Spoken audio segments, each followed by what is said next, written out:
All right, so let me present my window here.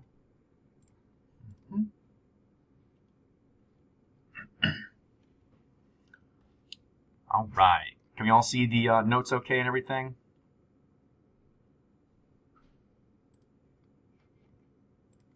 Okay, thank you. I'm just checking. And if you can't see anything, you can't hear me, just let me know. All right, so chapter 3. All right, thank you, Maya. Yi. The derivative and the tangent line problem. So calculus kind of grew out of two fundamental questions that kind of arose naturally, I guess, throughout history. Okay, the first major question is the one that we're going to try and tackle today, and that major question is how to find a curve, how to find the change of a curve at a single point. Okay, so how to find how a curve is changing at a single point. All right, a little bit of a tricky question. So I'll put that up here too. The other one, by the way, the other question that calculus answers is how to find the area under a curve. But that will be reserved for a later unit. Okay, which is also area under a curve. Okay, so the measure, right? You've already used this concept, the idea about how a curve changes. Okay, the changing of a curve. It's measured by the change of a graph. Its slope, right? The slope of a graph. Okay, and you guys have already used that idea of slope, right? Of course, in when you talk about linear equations, right? You can find the slope of a line, but we also wanted to be able to find, or they wanted to be able to find, right, the slope of a curve, something that's not just like a straight line, but something that curves and stuff like that. So how do we normally find the slope? Well, we use the slope formula, right? So that's your y2 minus y1, right, over x2 minus x1. Okay. This, right, is also known as, if you remember back from algebra 2, you might have also recalled this being referred to as the average rate of change. Okay. And this is a concept that will continue into calculus. We are going to continue to have to calculate the average rate of change of a function, it's just literally the slope formula between 2 points. That's it. Okay. So let's go ahead and find this average rate of change, right? So we'll find an average rate of change for this curve right here. Okay, let me go back to my red pen. There we go. All right. So let's do this here. What is this really asking here, right? So this here, right, this is asking for the slope of f. Again, this is f right over here. Okay. Between the points x equals 1 and x equals -1, right? So between, here's 1 right there, okay, and then there's -1 right here. Okay, now you guys could probably already tell if I just draw this line in. You can just see it, right? What is the slope of, what's this slope going to be? No tricks here, I promise, just what is it? Yeah, it's just 0, right? It's a flat line. Now, if we actually do the slope formula here, okay, so we can find f of 1. F of 1 is 2, so we'll do 2 minus, and then f of -1, also 2, over, and then 1 take away -1. So the 2 minus 2 gives us a 0, right? 1 minus -1 gives us 2. And we know 0 divided by 2 is 0. So there's the actual calculation of the slope, okay? Now, our goal here is, in this case, for this example, for this single point, we want to find the slope at this point right here, x equals 1. So for this example, okay, we want to find it at x equals 1. So we want to find kind of what this slope would be right here. If I were to kind of draw a line in like this, what is that slope going to be? Okay, well, right away we can see that estimation that we're using, this average rate of change from this point to this point, that's a slope of 0, but 0 doesn't seem to be the best estimate of what this slope's going to be, right? Because what does it look like the sign of that slope's going to be, and what I have circled there?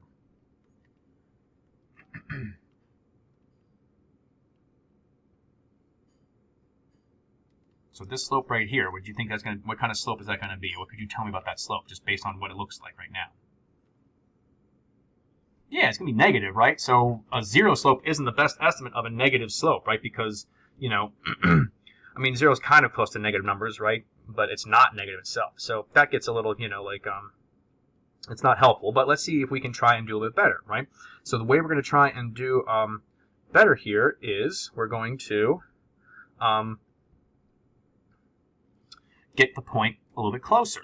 So we originally found the average rate of change between these 2 points. Now let's find the average rate of change between these 2 points. So we're going to kind of move this point in a little bit closer to right here, and now we'll find this slope right here. Okay, so let's go ahead and do it. So I'm going to go, and I'll use a different color maybe for this one. I'll use blue. I don't want to make eyes bleed. Let's do blue. Okay, so right here, right here, right through like that. Okay. Now let's go ahead and calculate it here. So f of 1 is still going to be 2. F of 0, though, is now 3. And then 1 minus 0 in the denominator. Okay, and so we get negative 1 over 1, or in other words, just negative 1. Okay, so this is better, right? We have a negative slope now.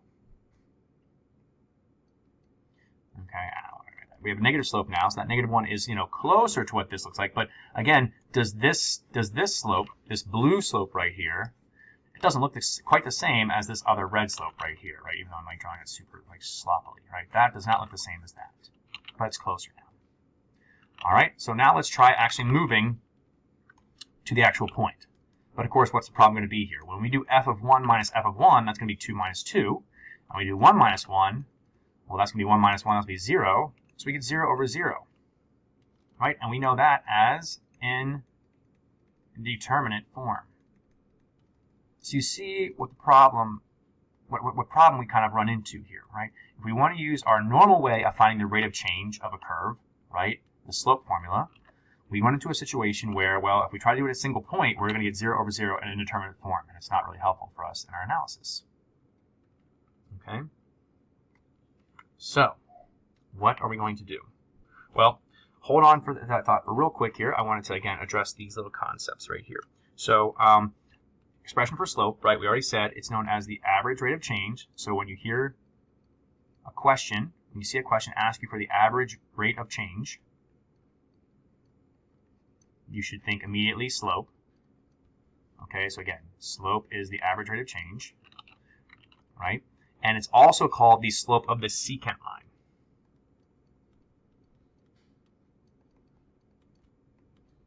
And yes, that's the same secant you talk about as 1 over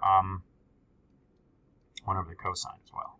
Okay, but a secant, if you remember from like geometry, when you talked about your circles unit, right? Okay, so a secant line was a line that goes through the circle at 2 points, right? And this is, the slope is known as the slope of the secant because when you're finding the slope, right, your curve goes through the, or sorry, your line goes through the curve at 2 points, right? Our blue one goes through here and here.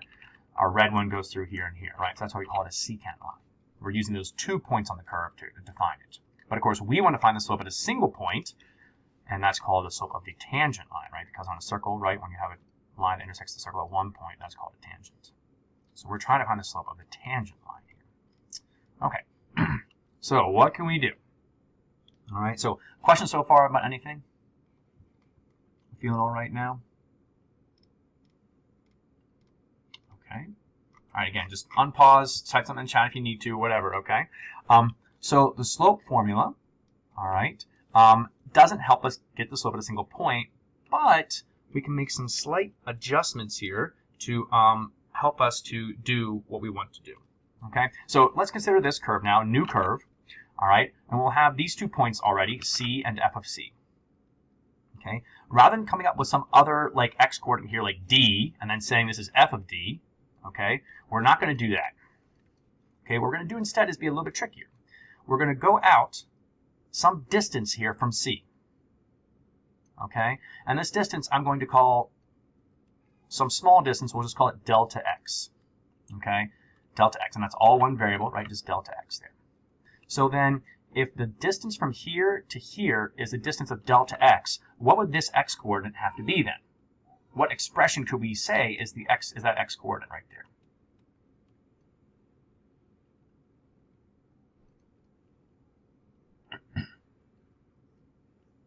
Yeah, very good. C plus delta x, because we are already at C, the x coordinate. We're going out delta x more, and so we're just going to add the C plus the delta x. Okay? Now, I've got to try and write that a little bit neater. There we go. So then that goes up to that point right there, right? And then that's on our function. Again, we'll say this is like f of x right here. And so then what would this corresponding y coordinate be right here? Or how would we label it? Again, when we had C, its corresponding y coordinate, right, was just f of c. So then what will this y coordinate be? Hey, there you go. Exactly right. Exactly right. All right. So then, man, I am bumming here. Let's see. Is this not working for me? Nope, that's not working super great. I can do this though. Okay, perfect. So yes, f of c plus delta x. Okay. So now with this setup, okay, let's now try and find the slope between these 2 points. Okay, again, the slope of the secant line, right? That means our slope formula. So y2 minus y1 over x2 minus x1, right? But in this case, right, it's going to be the slope of the secant line. So I'll put m sub sec, short for secant, right? And we'll go ahead and say that's f of c plus delta x minus f of c. Okay, and those are 2 y coordinates, f of c plus delta x, f of c. And then our 2 x coordinates will be c plus delta x and c.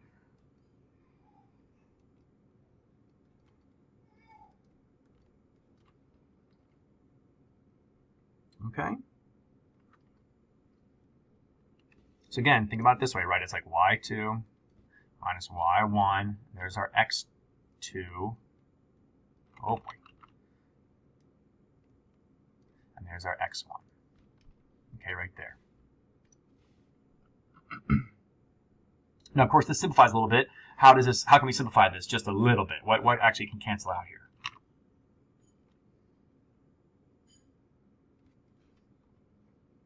Yeah, the c the denominator, right. Is that what you're going to say too, Nick? Right. Well, so we can't quite multiply it. So remember, this is not multiplication here. We would have to evaluate it in the function, which we don't know yet. So I see what you're thinking, though. So yeah. But do you see the c in the denominators, though? These can cancel because it's a c and a minus c. So we'll just cancel those out, which applies to f of c plus delta x minus f of c all over delta x. And this is the, the famous or the infamous, whatever you want to call it, difference quotient there.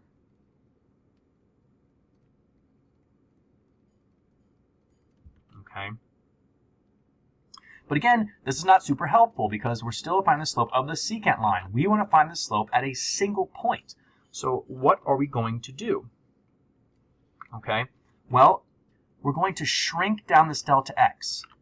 Okay. We're going to shrink this delta x, right? I'm going to squeeze down that delta x, bringing this point right here closer and closer and closer to this point C. Right? And in fact, if we truly want to find this at a single point, right, if I want to find the slope of this single point, but I'm going to use these 2 points, how far do I want to shrink this delta x? What do I want that delta x value to really be? If I want to shrink this down all the way to here, what do I want that delta x distance to be? What value? Yeah, we want it to be 0, okay? And we want it to approach 0, right? What concept did we just learn about that allows us to have a value approach another number?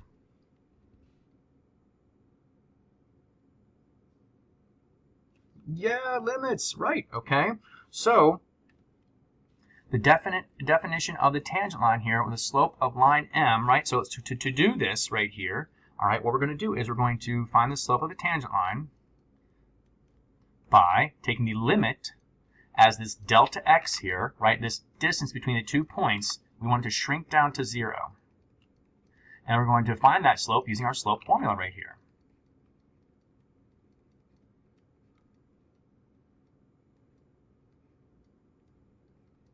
And voila, this is going to be our tool that we use to find the slope at a single point. This is going to allow us to do this.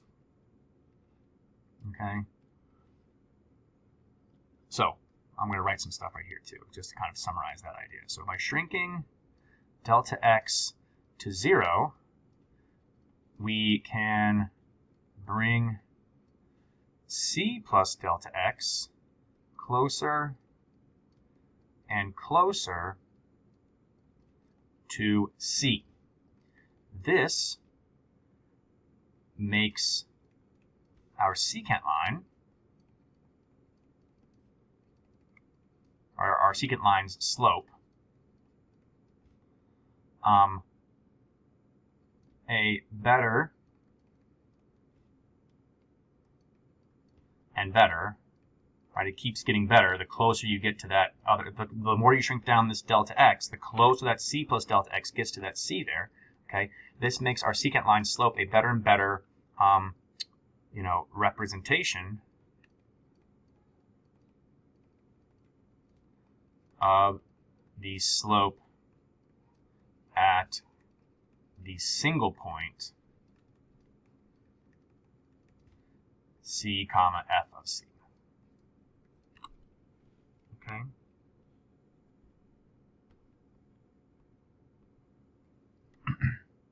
And like I said then, this is the main tool we're going to be using here to find that.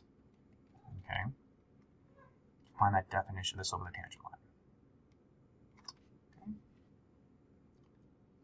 So if f is, so here's our definition then. So then there's our tool we're going to use to find the slope of the tangent line, but here's the definition, right? So if f is defined on an open interval containing c, and if the limit exists, right? So that's why we learned about limits in the first place, because the derivative, which is like one of the main, the slope of the tangent line, okay, is going to depend on us finding a limit. So we have to first understand limits, right, to then be able to, accurately, evaluate things in calculus. So we have to make sure the limit exists. Then the line passing through the point CF of c with slope m is the tangent line to the graph of f at the point CF of c. Okay, the slope of the tangent line to the graph of f at the point CF of c is also called the slope of the graph of f at x equals c. Okay, this is also known as the instantaneous rate of change. Okay, so there's a lot of names for this concept that we just talked about, that slope of the tangent line, right? So we have so far we have slope of the tangent line, right? We could call it that. We could also call it the slope of the graph of f at x equals c. Same thing, synonyms. Or we can now also call it instantaneous rate of change. Okay, and of course that word instantaneous should make sense to us because we're finding the slope at a single point. Right before, when we did average rate of change, that was 2 points. Right? So it's kind of like, the average rate of change between those 2 points. But when you find the slope at a single point, that's what's happening at an instant. Okay? So we call that the instantaneous rate of change. All right. Questions so far on any of that stuff? Any questions? Nothing so far? Okay. So let's keep going here then. So let's do it, right? Let's actually apply it to some functions here. So we're going to find the slope of the graph of f of x equals 3x minus 1 at the point 2, 5. Oh, you're still writing. Thank you, Maya, for saying something. All right. Is that good right there, Maya? Yeah. Okay. So I'll get to down here too. So I'll roughly sketch what this graph looks like here. So let's see, kind of like.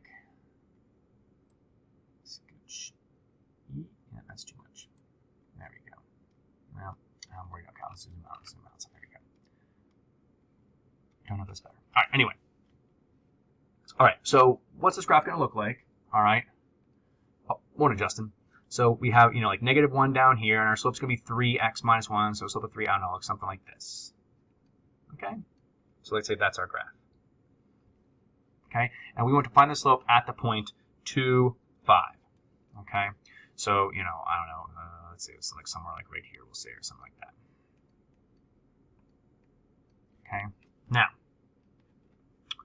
this is a line, right? Okay. What is the slope of the graph going to be at the point 2, 5?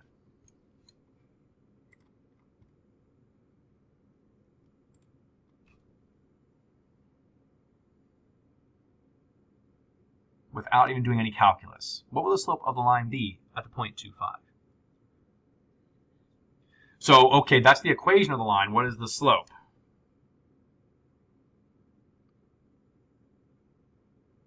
X minus 1 is the equation of the line. What would the slope of this line be? 3. 3. There we go. Yeah. Okay. The slope of the line is 3, right? It's m. And so, without any calculus, right, we can find the slope of this line because the slope of a line does not change, right? Everywhere along this line, any point, along this line here is going to have a slope of 3. But let's go ahead and see if the calculus works, right? We already know the answer. Let's at least, kind of like check the calculus here, the slope of the tangent line stuff, to see if it actually works out. So we'll set it up. Limit as delta x approaches 0 of f of, now, our c here, right? C is the x-coordinate of the point of tangent C. Okay, so in other words, this is our C. Okay, it's the x-coordinate for the point of tangent C. We're going to put 2 in, minus the delta x. Oh, sorry, not minus, plus the delta x, I mean. There you go. Minus f of 2 all over delta x, like that. And again, delta x, remember, that's a single variable. Yes, I know it's got like 2 symbols in it, but it's one thing, right? That Greek letter delta, right, in like science and mathematics tends to mean the change in something. So that's why up here, right, this delta x is representing a small change in x, right? We're going from this x-coordinate of c to this x-coordinate of c plus delta x. So this is supposed to represent a small change in x, delta x. Okay, so let's go ahead and simplify this, right? So 2 plus delta x in our function. So we're going to put the 2 plus delta x right in there because, right, this is our function f of x. So just plug 2 plus delta x in there. So it'll be the limit as delta x approaches 0 of 3 times 2 plus delta x minus, and then f of 2, whoops, I'm sorry, I forgot the minus 1. There we go, sorry. Because it's 3 times 2 plus delta x minus 1 is the function there. So, this right here, right, became this right here. There's those two matching pieces. Okay? Then we'll subtract f of 2. So just plug 2 in. So it's going to be 3 times 2 minus 1, like that. And again, see, I'll change this like that piece right there is this piece right here. Okay? And then all over delta x like that. All right? And now we just simplify. So we'll have 6 plus 3 delta x minus 1, and then 3 times 2 is 6 minus 1 is 5, and this is minus 5. All over delta x. Okay? And so what cancels here at this point? What can we cancel out?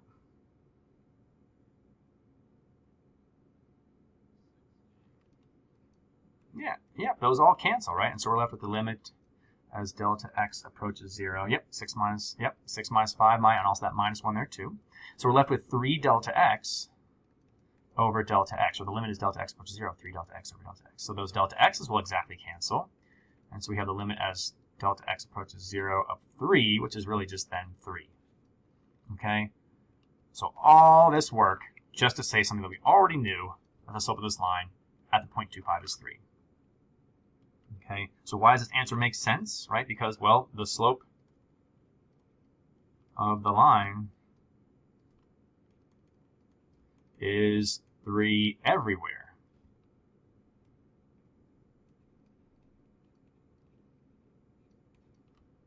So the tangent slope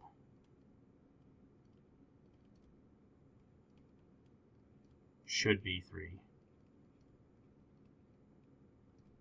at 2, 5. Okay. Questions on any of that?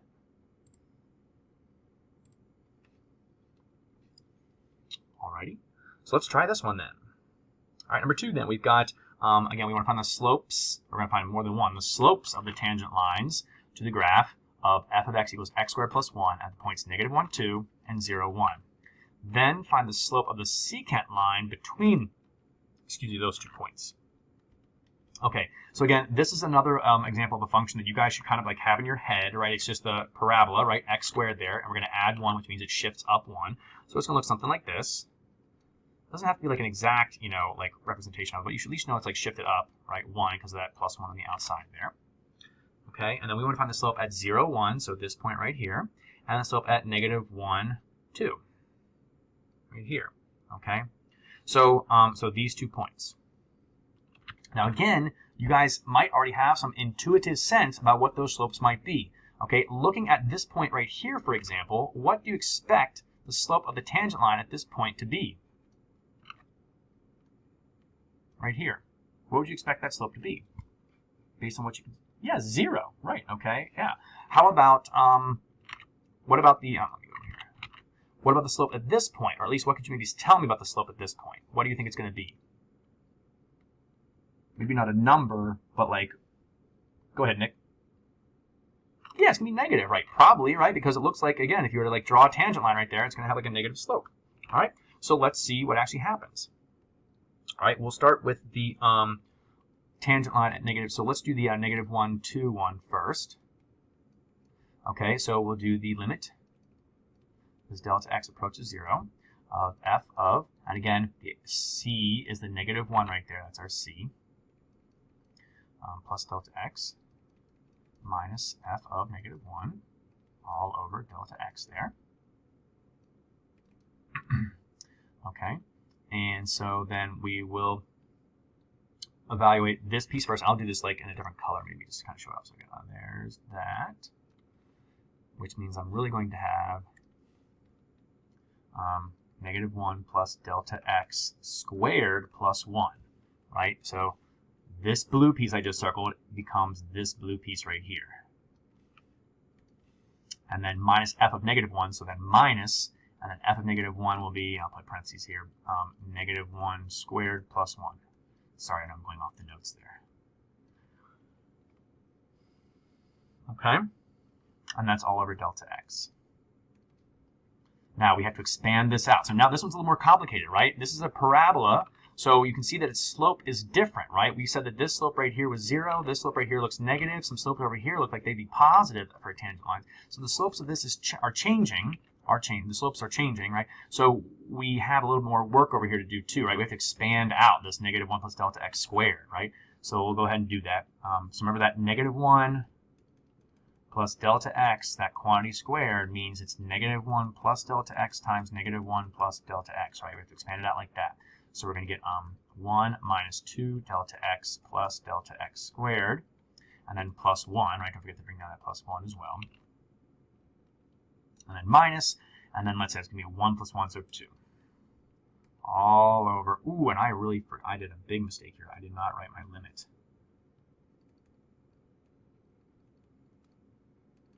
Okay, and I really should have put it in here. Let me see if I can like do this. Can I lasso this whole thing?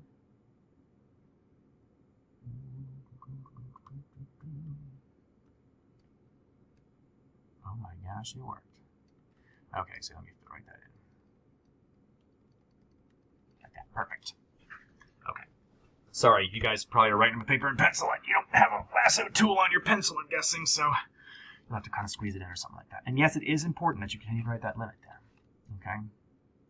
All right, so now we simplify, right? Let's see here. We have a 1 plus a 1 minus a 2, so those all cancel, right? 1 plus 1 minus 2. And so we're left with negative 2 delta x plus delta x squared all over delta x. To simplify the remains here, right, what do I need to do? What mathematically should I do in that numerator so I can simplify this? What's left over? What should we do mathematically here?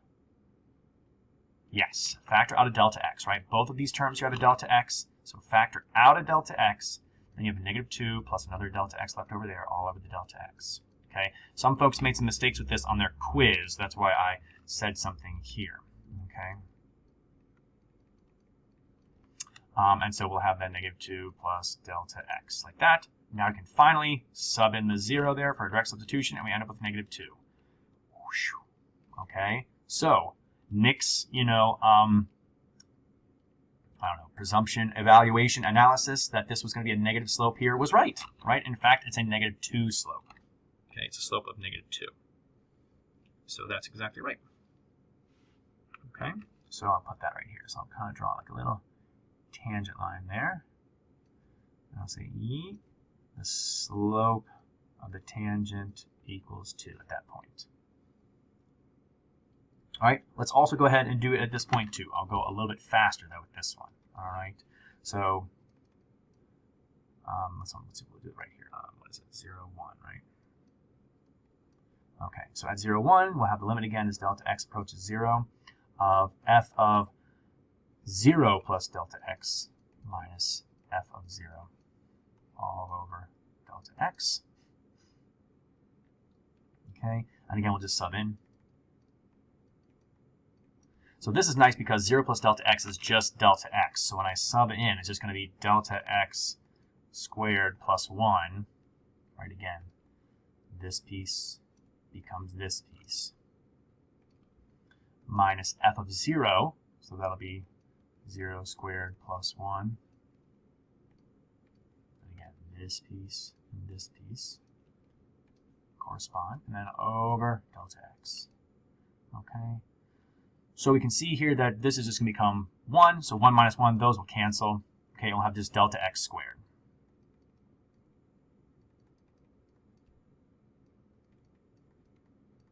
Okay, and that simplifies, right? We can cancel one of those delta x's out. So we'll have delta x. And we can now direct substitute into the 0, and voila, we get that 0. Okay, that we correctly kind of analyzed there. And I don't know if I'm going to go this, but yeah, something like that. Slope of the tangent is 0 there. Okay, so it works out. I still have to find the slope of the secant between the 2 points, so I'll do that here real quick. I'll just like go to re here.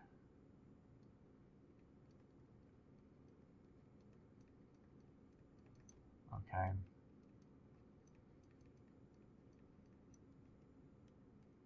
I get so lazy with writing my W's. Pointy W. There we go.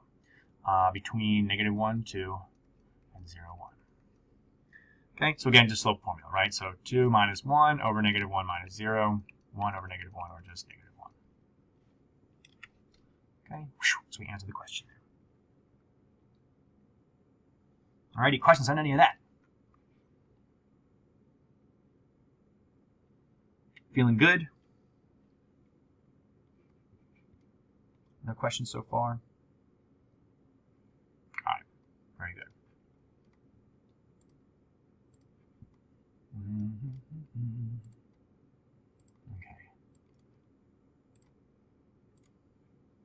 Very good. And Megan, I don't know if you've been in and out, but I am recording this, so you'll be able to like rewatch the video, stuff like that. So don't sweat it and stuff, okay? All right. Same thing with you too, Justin. I came a little bit late too, but that's okay. All right. Anyway, moving on. All right. So again, for those of you, we're on chapter 3 of the notes, okay, which are located in Schoology and stuff like that. In our unit 3 or chapter 3 materials on the materials page, chapter 3 folder. There's where the notes are and stuff like that. Okay. So back to this. All right.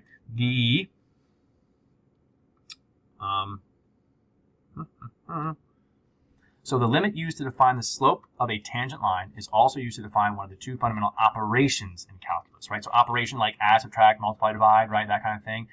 We have a new operation that we're adding in here, and it's called differentiation. Okay, that's the process of finding a derivative.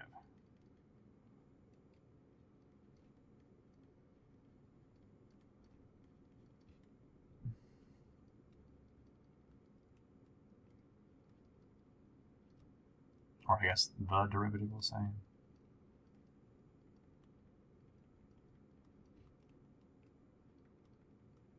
Okay.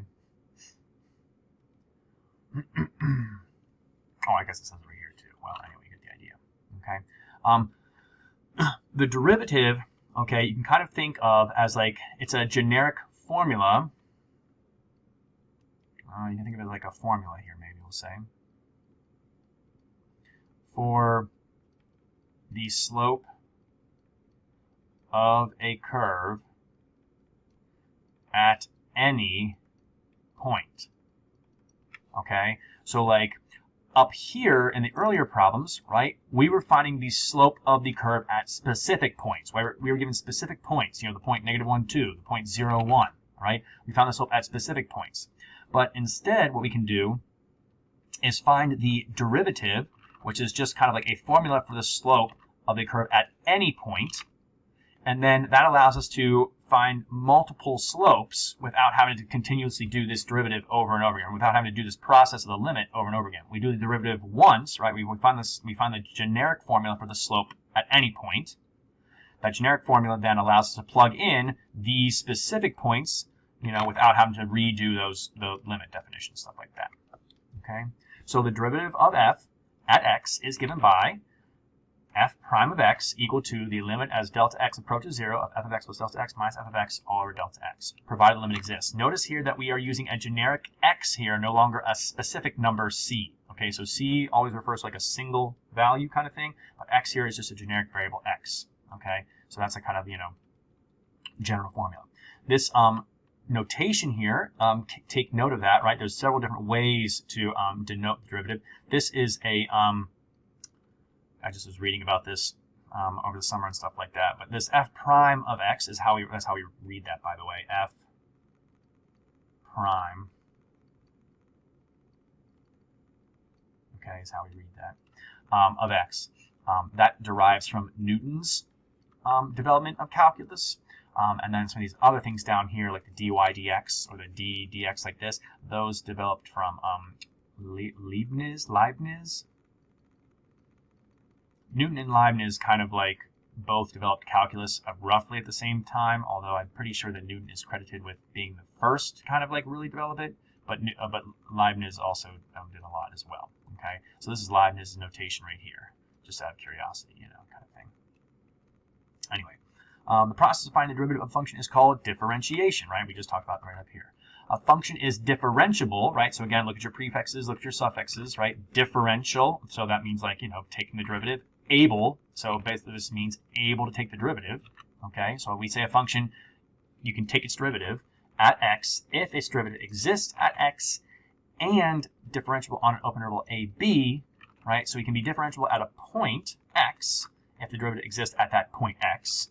We can also be differentiable on an open interval from a to b if the function is, hey, differentiable at every point in the interval ab. Okay, so no rocking things there. Okay, so again, many different ways to represent this thing, all right? We already talked about f prime of x, but you can also talk about dy dx, which is, the derivative of y with respect to x. That's actually like how it's read, okay? So we're taking the derivative of the function y. We're taking the derivative with respect to the variable x, okay? If your independent variable is a different variable than x, then, so like later we might also see like dy dt, right? Or other kind of variations and stuff like that.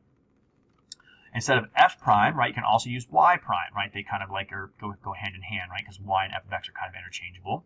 And then likewise, right, just this y is kind of interchanged with this f of x. Okay, so just like you could say the derivative of y with respect to x, you would read this as the derivative of f of x with respect to x down there, like that. Okay, so you could probably even think of it like this.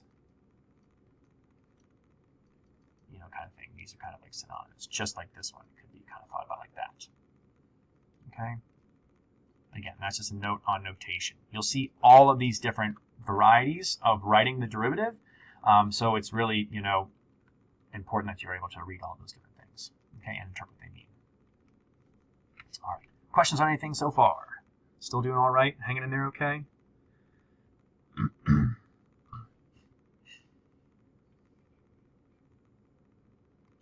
Sorry, Megan, I just read that now. Okay, gotcha. Understood. I know technology is great. So, glad you're able to make it, though. So we got another one here. Example 3, find the derivative of f of x equals the square root of x. So notice it's not saying find the derivative at a specific point. It's just saying find the generic derivative.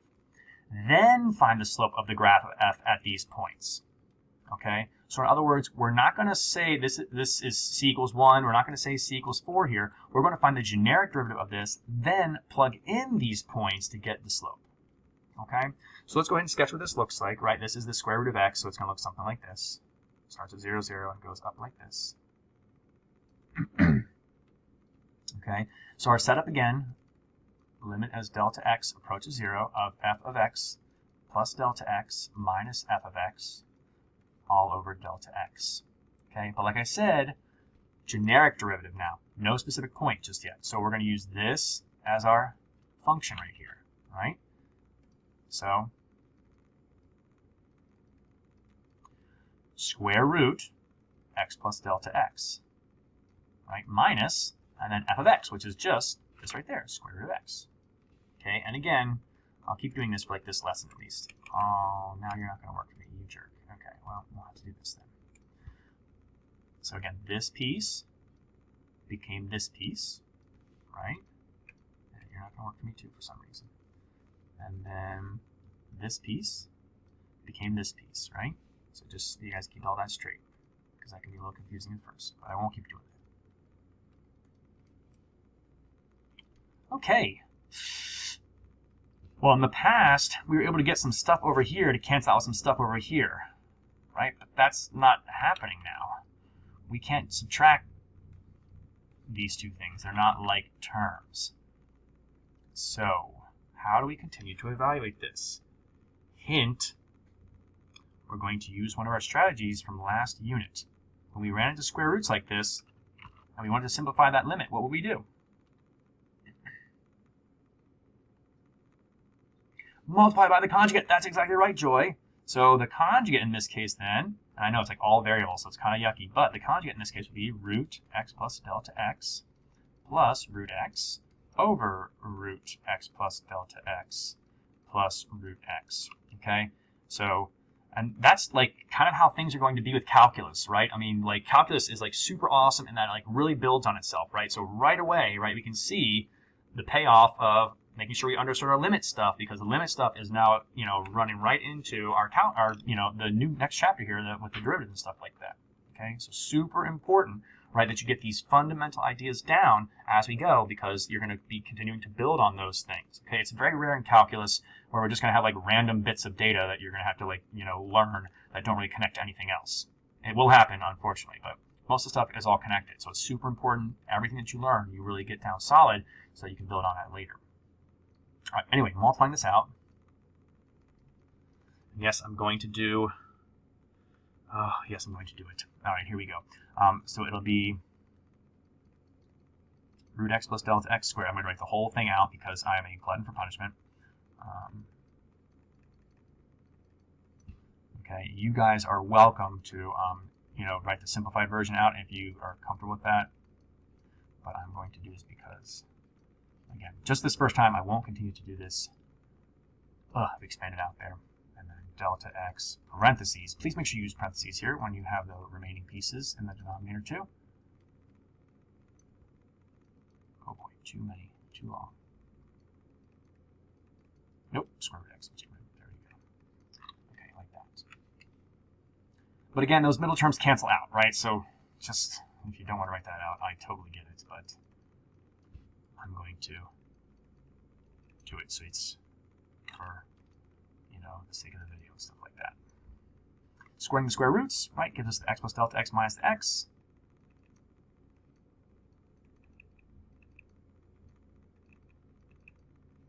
Okay, the x's will cancel. The delta x's will cancel after that. Actually, can I do that? Let me see here. So those will cancel. Can I like capture this and then copy and paste it? Oh my gosh, I can. Now I can be really lazy and make you guys write a lot if I just copy and paste stuff. So those were all gone. And so then we cancel the delta x's.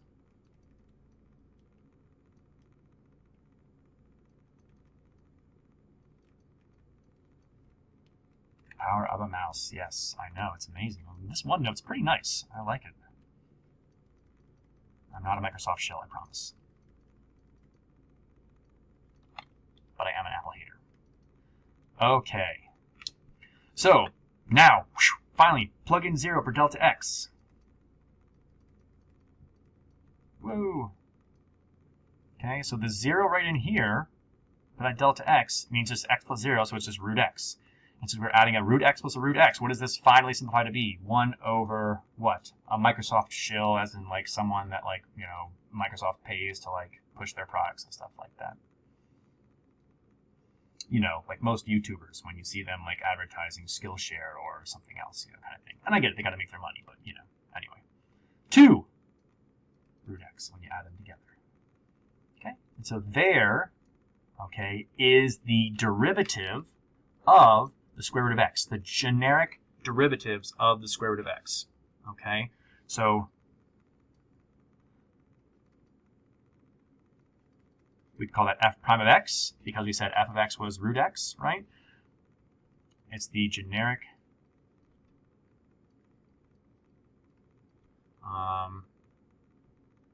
slope of f at any point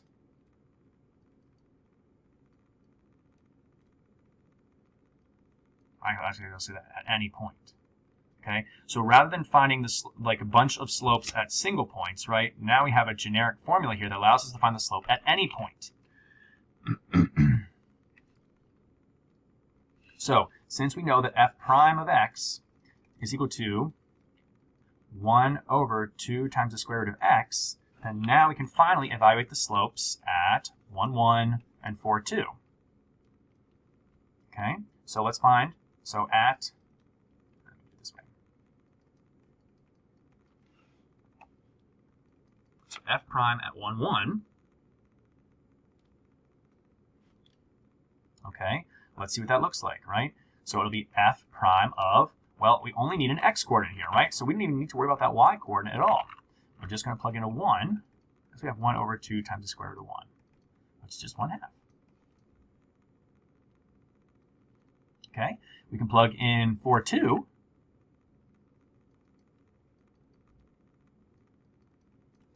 So it'll be f prime of 4. 1 over 2 times the square root of 4, which is 1 over 4. Okay. And then it says also to discuss the behavior at 0, 0. Whoops. Accidentally typing. Also discuss the behavior at 0, 0. So let's find f prime at 0, 0.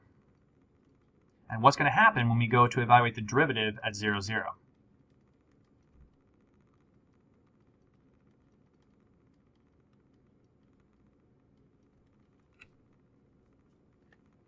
What's going to happen here when you try to evaluate the derivative at 0?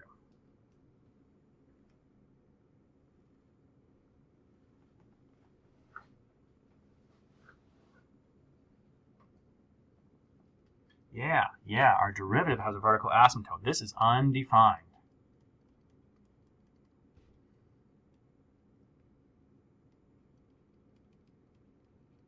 Okay, which should make some sense here, because if you look at the original function at 0, 0, right, it's harder to imagine what the slope right there would look like.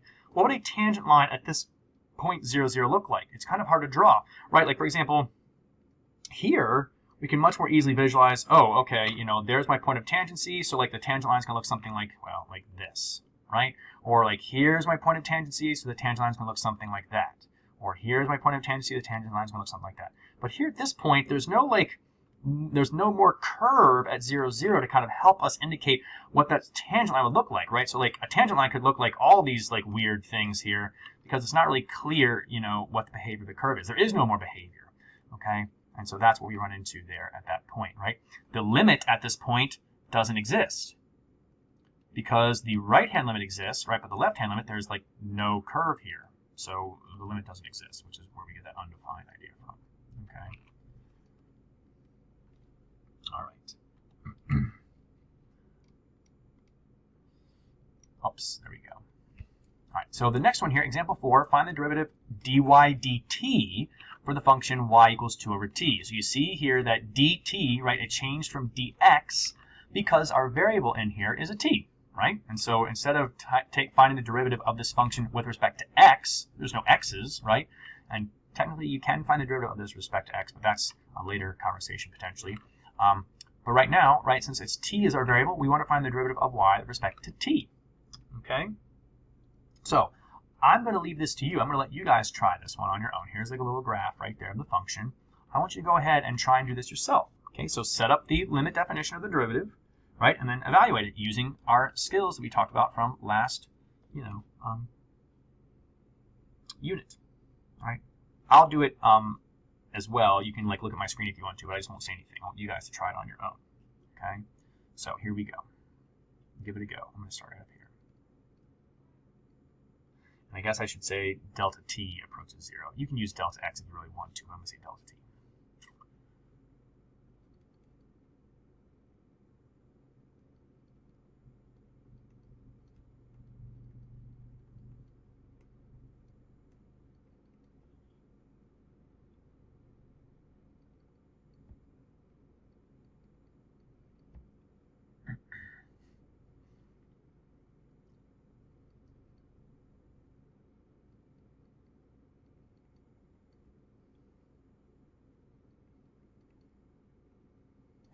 So give this a try.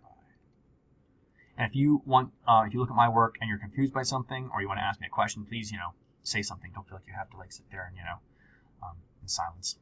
Happy to talk about it. Or if you just want to ask for a point of clarification too.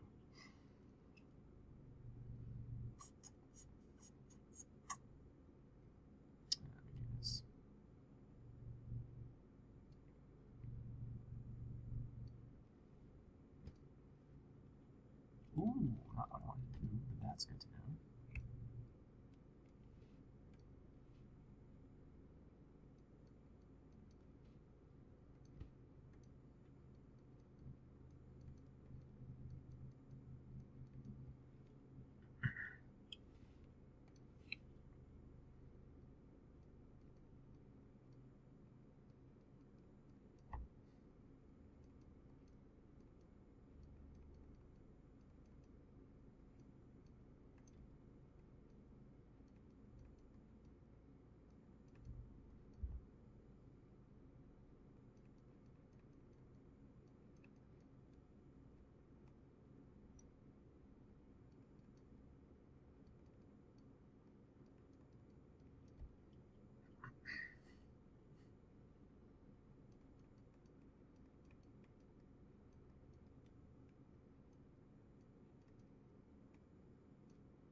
I hope you guys aren't having as hard of a time as I am trying to fit this all in. I'm going to blame it on the fact that I'm kind of zoomed out a little bit.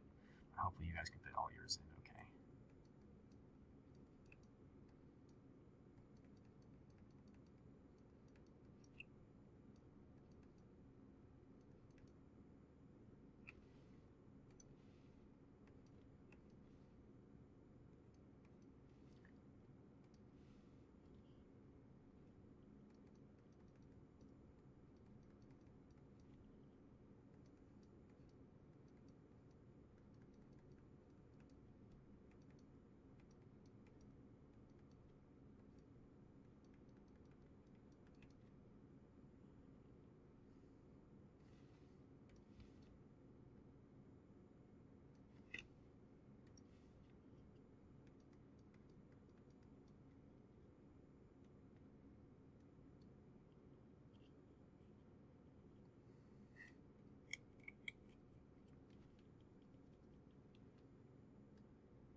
So I've got my answer up there for you guys if you are curious and want to see.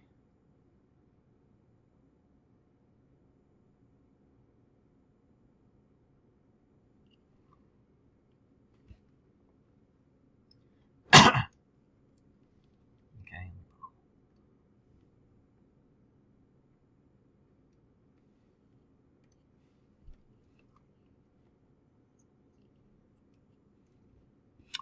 So we were dividing this whole quantity right here, right? We were dividing by a delta t. So instead of dividing by delta t, I rewrote it as multiply by 1 over delta t, right? Multiply by the reciprocal. Make sense? Okay, perfect. Also because I was tired of writing that huge complex fraction over and over again too, so I rewrote it that way. Okay. Also, I started right down here. Please be careful when you have this minus sign right here, right? When you're subtracting the f of t, okay, and we made our common denominator and stuff like that there. This minus sign distributes both to the 2t. Actually, let me do it in blue. The minus sign distributes to the 2t and to the 2 delta t there as well. So watch out for that, right? That should be a minus 2 delta t there that you get. I guess I can get rid of that little star if I can. Perfect, it worked. Okay. So be careful with that. Okay. All right. Any questions? Any other questions on that? Can I move on? Is anyone still writing or anything? All right. If you are still writing something, say so, but we'll move on. So what's the equation of the tangent line then at 1, 2? So now this is different. What is the equation of the tangent line? So we want to write the equation of a line, right? What do we need to write the equation of a line? What information do we need to write the equation of a line?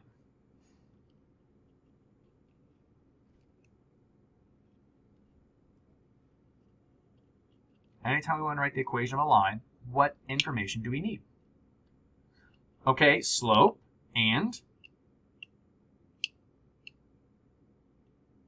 a y-intercept would be good, yep, or it's just slope and points, right? Remember, I encourage you guys to get down that point-slope form, and here is exactly why. Because in calculus, right, where we have to have a slope in order to find the tangent line, we have to have a point in order to find the tangent line's slope, right? And so then once we find the slope, right, using the derivative, then we already have a point. We're done. If we use that slope-intercept form that you guys maybe prefer to use, right, then you have to further do some more calculations to find that y-intercept. But here we already have a point. It's just all we need to do now is find a slope.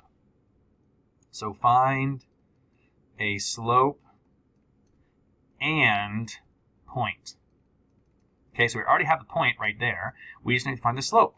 And the slope is, for a tangent line, it's the derivative, right? So we are just literally going to find the value at this point. Okay, so we're just going to evaluate dy dt, which is equal to -2 over t squared. And here's another notation thing that maybe you guys aren't familiar with. When you put a vertical bar next to your function here, and you put like a little t equals 1 here, this means to evaluate this at t equals 1. Okay, so this means evaluate this function at t equals 1. All right, because we're not really in function notation here, so it's kind of hard to show, f of 1.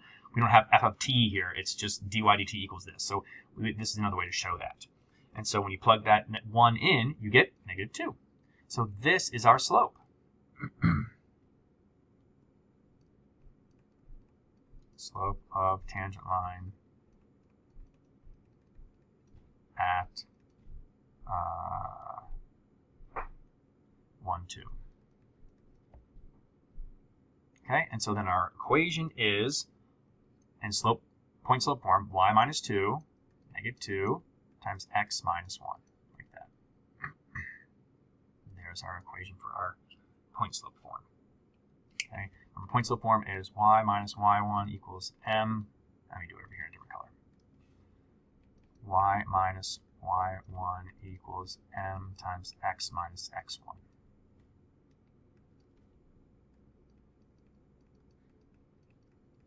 In case you forgot it. You are more than welcome to use slope-intercept form if you want. More than welcome to. I would just really encourage you to consider using this point-slope because it's so much faster.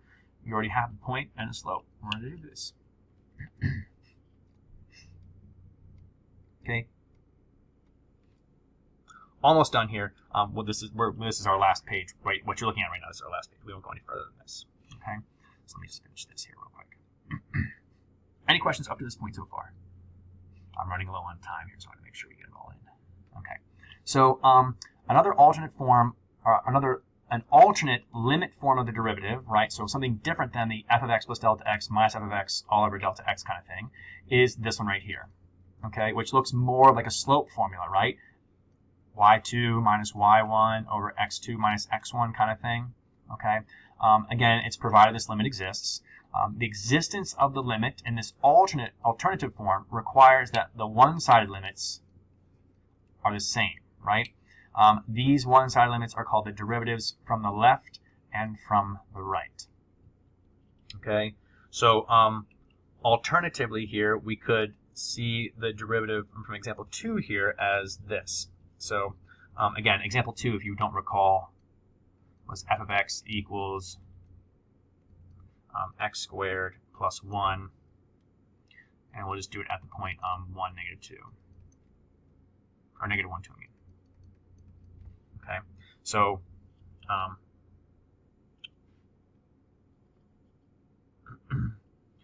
alternatively, we could have done f prime of negative 1 equals, and this this form of the derivative you see right here, okay, we generally don't use that to find the generic derivative right here, right? You can see here that it's got the c's in it, meaning we're really finding the derivative at a point c, okay? F prime of c, that means we're finding, the value of the derivative at point c. So in this case, we're approaching negative 1, right? And so the f of x minus f of negative 1 over x minus negative 1, like that. Okay?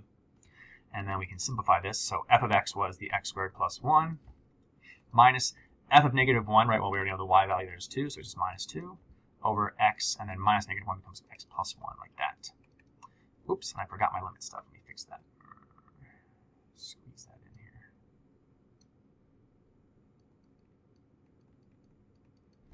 Okay, so we simplify the numerator there.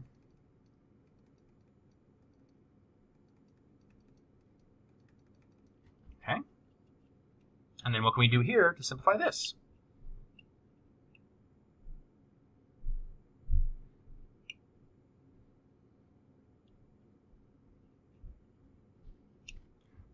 Factor, that's right, so I'm going to go this way. So limit as x approaches negative 1 of x minus 1, x plus 1, and then x plus 1 in the denominator. Cancel those out like that, x minus 1, and now we can do a direct substitution, so we get negative 2.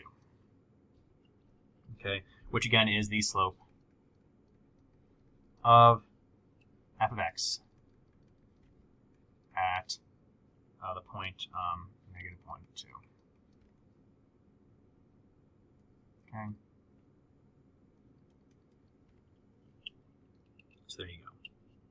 Okay. Don't sweat this too much. Okay, we'll take again a look at this, I think, on Wednesday as well. I think I was maybe supposed to stop right up here, okay, but I went through this stuff anyway just because we could. Okay, so another form there of the derivative. We'll review this too maybe on Wednesday as well if we need to. Okay, it's just another way to find the derivative. But again, only at a point. Only at a point. All right. Questions on anything?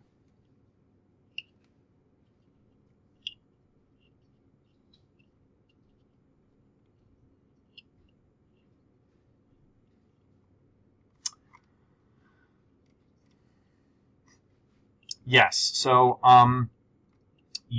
that's a good question. So I think with number 3, where we have that, yeah, like you're saying, you come from the right and stuff like that. That is a good question. I will have to take a look at that right now. Let me see. If we did that, so let's see, because we want to do it at 0. So let's take like limit as x approaches 0 from the right, and it'll be what? Root x minus square root of 0, 0 over then x minus 0, like that.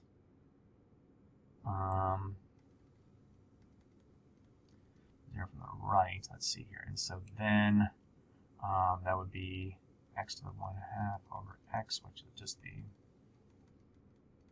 x to the negative 1/2. So yeah, we're still going to end up, whoops, or negative, no, yeah, x to the negative 1/2 like that, which would be 1 over x to the 1/2. Yeah, so even with this one, even if it's from the right, I still feel like this one would not exist, right? Because even though you're approaching 0 from the right, in this case, right, this denominator is going to get smaller and smaller and smaller, and when you square root, it's going to be even smaller, but then 1 over that is still going to go to infinity. So I still think we would have undefined, infinite kind of behavior there in this case. But there will be situations where I think we will use that, Sarah. But for right now, yeah. In this case, it still doesn't fix it. You know, we still end up with that infinite limit there. Yeah, good question, though. Yeah. Okay. So that's that. Let me pause